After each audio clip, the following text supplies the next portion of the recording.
what we say as mudflood buildings, stairs up, windows down. So you'll see them, and they're not level on the ground. And you'll see windows at the ground sort of half sticking out of the ground, and the front door is actually off the ground.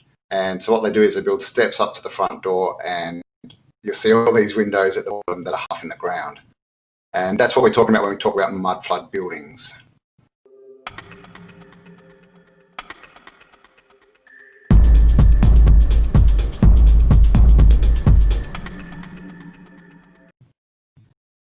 Also, you might see if the window is on the grass level, the ground level, where it looks a little bit odd placement, there might be a well outside of that window too. If, for example, if you're looking for it, if you want to do this in your own city, talking to people who are watching this, you might see a well around the window, and people often say that it's for basement lighting, and maybe we should address that. But I wanted to cycle back and say, I want to wrap it up about liquefaction also. I would just say, look up videos. There is video of liquefaction events happening in real time, and they're unbelievably terrifying and chaotic.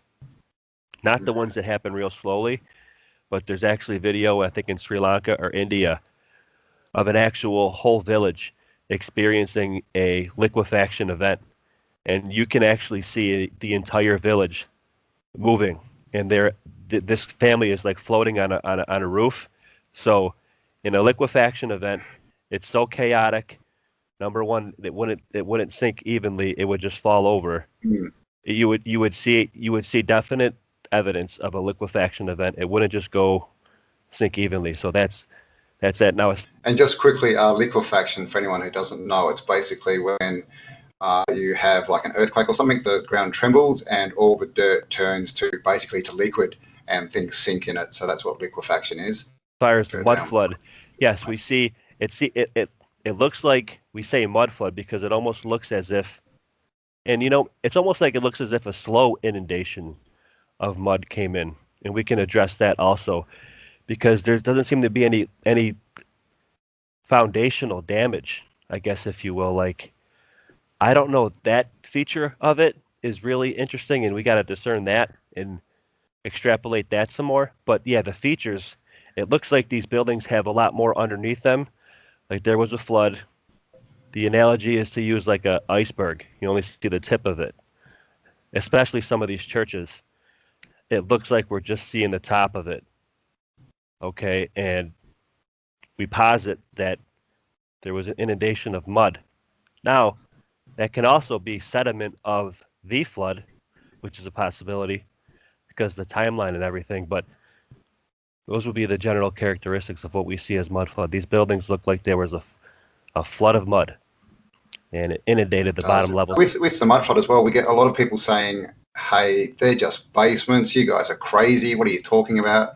We always build basements when we build houses out here.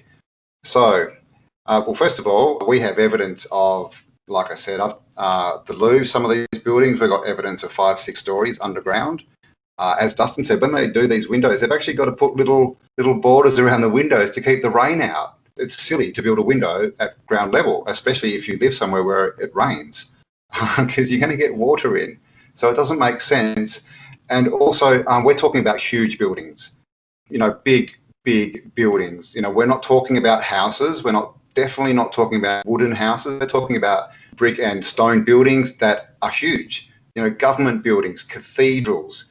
We're not talking about someone's house where they've built a little, what do they call, basement underneath for, Joe Biden to hide out in. We're talking about huge buildings here. So yeah, the whole basement thing, like I said, there's houses with basements, but that's not what we're looking at. We're looking at something completely different. And like I said, when you go down into these basements as well, you will see in the walls, you will see windows and doorways that have been bricked up. So there's 100% evidence that these were at one point above ground, because why would you build a building underground with a doorway? So it's a completely different story. So yeah, we're not talking about a wooden house with a basement. Yeah, you wouldn't construct like that. I have people that give me feedback from the website that say you start with a flat slab. In some of the construction pictures that are presented for some of these old churches, even out west and everything, and they're on a mound or on a dirt hill, and there's scaffolding on the building, and it's just that you know, a construction foreman would say that that's not right. You start construction from a flat slab, right? Well, one thing we see a lot is in these designs, like with these old buildings, we can never find the plans or the schematics or anything. We can't find any architectural plans, any civil engineering plans for any of these buildings. They don't seem to exist. But what we can find is pictures and literally just drawings of the buildings. You can see someone's just drawn a building and they're put up as plans, and it's just a drawing. There's no measurements on it. But when you look at these drawings, a lot of them will show you half windows in the ground, and they'll show you that the buildings aren't level. And as Dustin just said, when you're building a building, and when you're just building a house, it has to be level. Now, when you're building one of these cathedrals or one of these capital buildings that are massive, if you don't have a completely level, platform to start with, that thing's going to fall over. If you don't start on a solid foundation, whatever you build on top is going to be wrong. And, it's going to be the foundation will be the first point. I can actually show, with my show and bushwhacking, and I can actually, one of the first places I went, it was a church, South Buffalo. I forget the name of the church, and the priest came out and offered me to come in because I told him I was down with the architecture. I hope to eventually get into some of these basements, hopefully some of these churches in the future, in my show, and I'll definitely put it up as evidence or whatever, so we can actually show you at face value how it looks. So we could look for that in the future. I'll definitely do that. I haven't been inside any of these churches yet because at the time when I went to the church that I was literally just poking around the outside of the church, and the priest came out and was kind of giving me like, "What are you doing here?" And I'm like, "I'm interested in the architecture. I like to research." This is like when I was first starting to get out in the field, him. And he's like, "Oh, come on in," So I hope that those instances happen more in the future, and I'm sure they will. And that would give me an opportunity to get inside these places, And that's part of my aim too. Like I said, I'm kind of getting backlogged with all the work that I have to do, which is a good thing because there's just so much stuff here.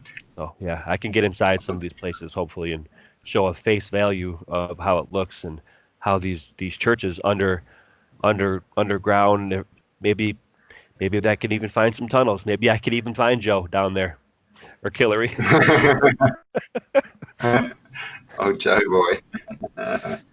He'll be down there for years after Tuesday. He's not coming out again. Yeah, he's gonna be down there for a long time, real soon. In my opinion, I don't think it's from sinking. I don't think it's from liquefaction.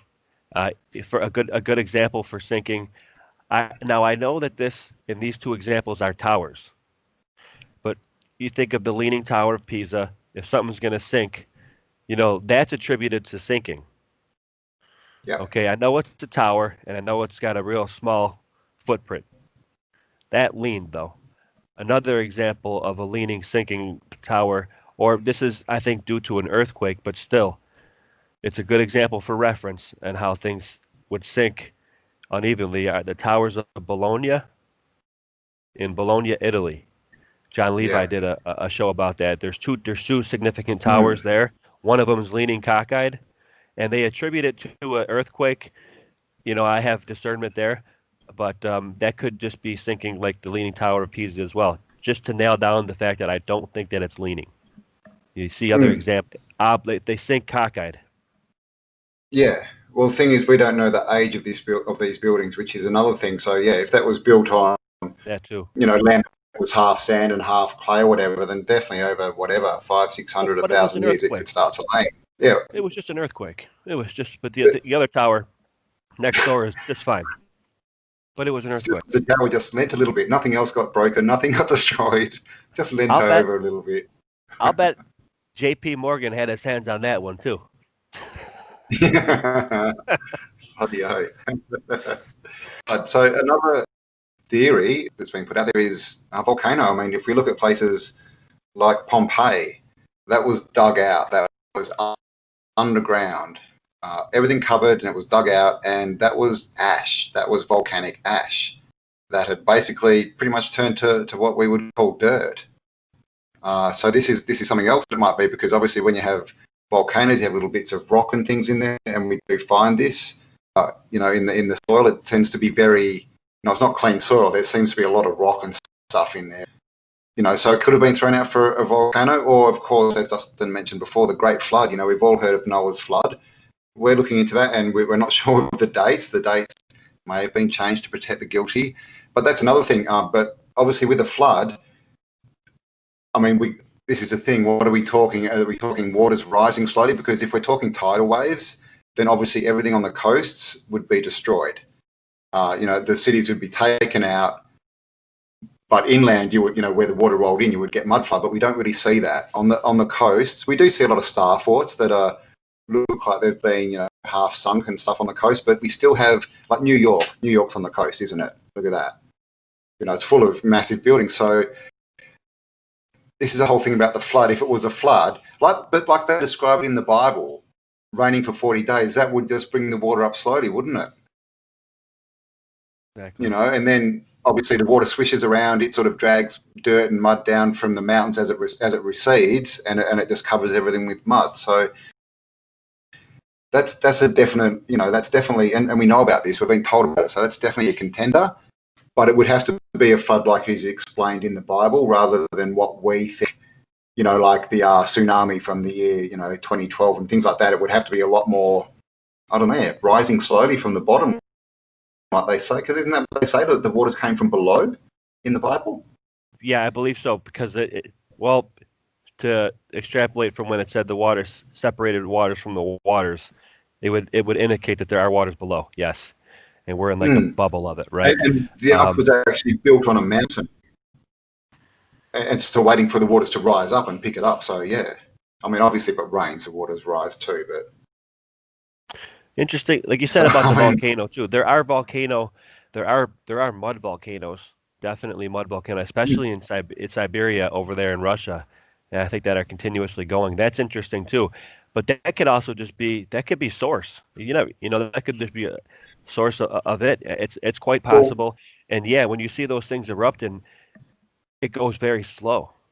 Okay, it does go. It's not like a mass. Some of the landslides happen very violently that come down mountains and everything. You got to discern from that. There are mud floods that take place from volcanoes. Now we're talking differently than, for example, when you say volcano, some people might think lahar. Okay, where an instant melting of a lot of water from a glacier or whatever. A lot of them happen in Mount St. Helens. They're called lahars, and they run down the valleys at a very, very extremely fast and dangerous rate. And there's a lot of debris, almost like a flash flood, but it happens from a volcano. Now, we're not talking about something like a lahar. Maybe in certain instances, a lahar could cause what we see as mud flood in the extremities of it. But we're talking more of a slow inundation, seemingly, because it doesn't look like anything was disrupted. Now, if you watch video of a lahar, lahars are extremely violent. They come down the valleys in an extremely high rate of speed with a lot of stuff in it, rocks and everything. If we're talking about volcanoes, or if it's an eruption, it would be a mud volcano, I would think. It's more slow acting. Yeah, so that sounds more like a geyser, like you see in Yellowstone, and that the big mud sort of pools that go blip, blip, blip, right, and exactly. kind of pump up mud. Right. Yeah, so something that's, like you said, slowly, that's not going to destroy, that would hit and go not around. Not a lahar, specifically different than a volcanic lahar coming off of a volcanic eruption or whatever. But now with the pyroclastic flow that you mentioned, that solidified Pompeii, that's also good to mention, because I think that lends credence to the mud fossil theater of research, where it can instantly fossilize things. I think that's evidence directly of those people frozen in time. What we see is or are told, and we see as the pyroclastic flow that incinerates everything, not only the lahars, but that cloud dust coming out of the volcano, and that instantly solidifies everything. And that's exactly how Pompeii was engulfed, right? That could be how, for example, maybe these massive titans or whatever were instantly mud fossilized, and we see them as mountains now. Yeah. Maybe. Could be. I mean, it could be water as well, couldn't it? I mean, if the world was covered Exactly. for Yes. 40 days, if that's correct, there's a boot that they found in Arizona, I believe, in the US. Cowboy boot made in the 1880s, and it had a leg inside it that was solid rock. Like literally, they found this boot, and they went out and they actually found the company that made the boot in the 1880s. So it was all, it was all checked. It was all proven to be correct, and it had a leg in it that had fossilized to solid stone in 100 years because they found it last century in the 70s or 80s. So yeah, 100 years, and it was solid rock. There's Doesn't also a take that hat. long. Yeah, exactly. There's a hat Also, they found of mine, a leather hat turned to rock. there's also a hammer that's actually crystallized and solidified in stone called the London hammer, and I believe it's Yes. also London, Texas. What's going on with Texas? Yeah, it's got a wooden handle and it's inside rock. Yeah. Yeah. Yeah. So there's lots of these things. It doesn't So, take hundreds. It doesn't take billions upon, or millions of years upon millions of years, and spellcraft upon millions of years. Nope. It doesn't. And all we need is one piece of evidence, and we've got much more than that to disprove that theory. And this is the thing. They're telling us all these things, and they're telling us that they're the experts about geology and climatology and what happened, and they know about the past. But all they seem to do is give us information that we can prove is incorrect, and they keep pushing everything further away from us. The sun gets further away, history gets further away, our freedoms get further away, and they're always, because they need that distance to put their script in, to fill in the script so that they can make the story go where they want it to go. So they're always pushing to make things further away, to give themselves more space to make up the story, where what we're seeing is everything seems a lot closer than we're told. We're talking what happened in the last 1,000 years is probably most of everything we've ever been told about life down here. We're not talking 10,000 years, 20,000 years, not at all. Much more condensed. Yeah, I think that they expanded. I think that they fluffed it up, so to speak. I think that they expanded the timeline, and that definitely lends into the whole added time, missing time facet of this rabbit hole. I just wanted to hear your take on this, because I have a stairway into my house, and I was thinking, and I posited on my last video in the Psych Center one, is it a good indicative feature of the mud flood? Because, for example, I do have it on my household. I'm not sure if my house is a mud flooded building. People can definitely have that question. I'm not sure if it's certainly indicative across the board. Yeah, I'd say it's definitely not 100%, because there's a ton of wooden houses with big wooden verandas, and they've all got steps up to the verandas. But this is the thing, houses are built off the ground for different reasons. In Queensland, in Australia, they have houses that are called Queenslanders, and they are all up on stilts. And it's because the river used to flood. And so they used to build all the houses up on stilts. And then what did we have? I think it was 10 years ago, the whole river flooded in Brisbane. I don't know if you remember. And what had happened in the 100 years since the last big flood, everyone had forgotten that the river flooded. So they all went and built in underneath their houses, because there was, they were all off the ground. So they all went and built in underneath and go, oh, double the size of the house. What about the local municipality? They didn't say anything about that? Literally, it just came. It was at Christmas time, and everyone just went underwater. And we have, the government, they employ people, and they'll come out and they'll tell you, this is how you must build your house. Yet in Queensland, regulations, they just forget that it floods. You can build in underneath, no worries at all. Not like, oh no, it's on stilts for a reason, because it floods. Don't do that. You'll stuff your house up. Yeah, the government didn't forget that it flooded. So this is the government didn't know. But this is the thing. So yeah, stairs going up is not it's not a definite precursor of that being a mud flooded. We need the houses to be pretty much red brick. We need the windows down into the ground. We need the stairs going up, and of course they're all different levels. For the heights and that underground.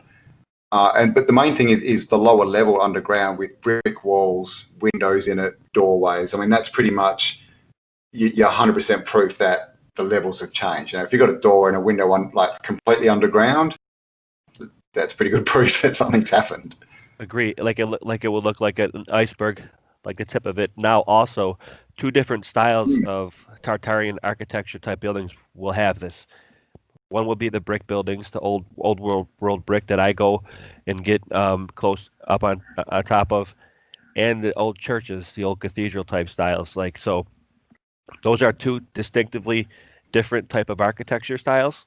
The red brick and the churches, they both seem to Yep. have the same feature of having looking like they're either inundated or I'm not going to say sinking. They have the mud flood feature. Red brick Yeah. and stone cathedrals, churches. Yeah. So yeah, this is basically that's it. Mud flooders are just buildings that seem to have been buried in mud, and so what we find is windows under the ground and stairs going up, because the stairs going up to the front door is because they've turned the second level or one of the higher levels into the ground level. So they Exactly. because it's not the ground, they have to build up all this kind of stuff. So that's pretty much it. Yeah, that's what the mud flood is. We thought we'd answer some questions just because there are lots of opinions are going around what it is. So, that's pretty much the best explanation we have for mud flood and a few of the theories of what may have caused it. Got anything you want to say to end up there? No, that Justin? was a good show, and we'll catch you on the next one. All right. So thanks for watching, guys. As always, links below. We have a group on Mewe. If you want to join the conversation, come over, join up, and there's lots of information and links there, all about Tartaria, mud flood, and our past, and trying to uncover it. And I'll also leave the link for Dustin's channel, Berserker Bear, where he gets out on the ground and walks around, shows you all his red brick buildings. There you go, Berserker Man. So, all right, guys, thanks for joining us. Have a fantabulous day, and we'll catch you all on the next upload. Bye for now.